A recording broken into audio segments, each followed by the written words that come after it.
the mark, I pick up the ball and I try again. I accept mistakes and I learn from them, but I will never accept failure because I am destined for greatness. Like a ball, I'll pick up life. I'll fix my eyes on goal and not step for it. No, I'll run for it. And I'll choose to aim high. Today's conference was encouraging and informative. It helps the youth understand that there's other things that they can do besides, being violent and getting into trouble and things like that. I think it really provided kids with something to take back and actually get an influence from. I believe the conference is extremely beneficial because we've got to maintain a balance between us and the peer community that they may be dealing with negatively. Gary, Indiana has had a reputation over the years for being a city of violence, but we are working as a coalition. That's what COFFY is for, to help reduce that, and not just reduce it here in Indiana, in Gary, Indiana, but throughout Northwest Indiana.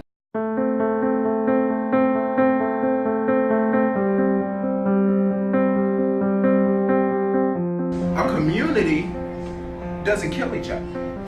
But when we start looking at things like the Willie Lynch letter that enslaves us, we can then go back to this problem and untie what is going on here to take this away and then recreate the community. The biggest thing I learned from the workshops was to persevere and keep on moving forward, not to let anything get in your way, because there will be bumps in the road, but you got to keep on driving. I like the conference because it taught me how to not to join a gang. There's so much violence around us every day.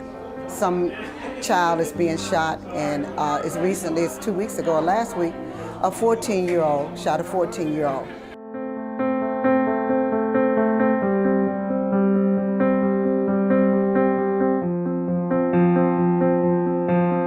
There is a sort of wild card going on here. And the wild card has to do with the effects of trauma on development, which increase the risk of violence.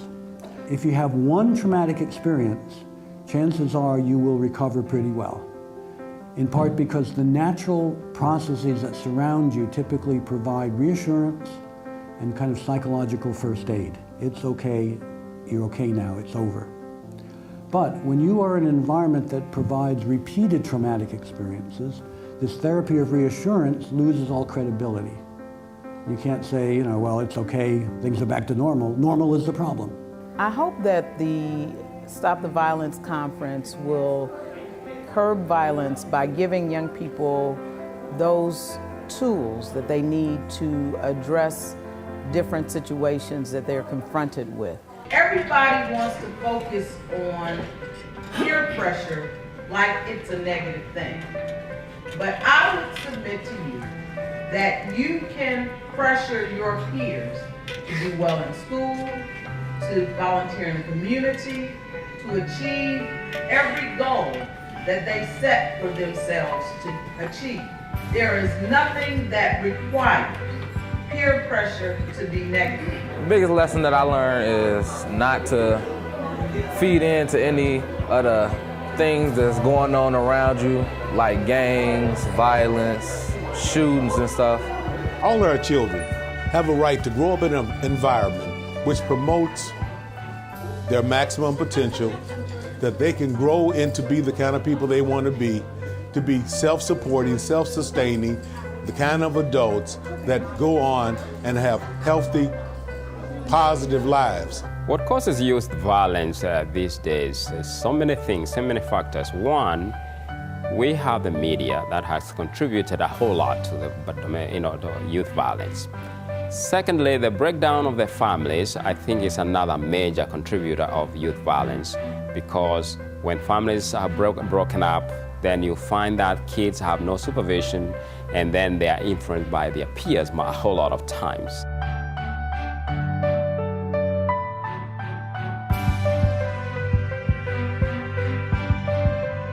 Violence flows from the way people think and their habits of behavior. And a conference like this for young people can help on both. Can help change the way they understand violence and their role in it, as well as give them ideas about practicing more peaceful behavior. And you put the two together and it can have a significant effect in reducing the problem. A study done by a guy named Mesnick 30 years ago found that if babies born with minor neurological damage were growing up in well-functioning families, they were no more likely than biologically normal babies to end up as violent delinquents. But if those same babies are born into dysfunctional families, they were 4 times as likely to end up as violent delinquent teenagers. So here's a biological fact which takes its eventual developmental meaning from the context in which you're in. And family, of course, is always one of the powerful contexts. But it's not the only context.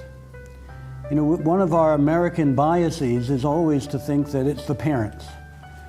And parents play an important role, but if we had to wait until we got all the parents right, we could have this meeting every year for the next 100 years and still bemoan the fact that we haven't gotten all the parents right. The point is that there are other contexts that have an impact.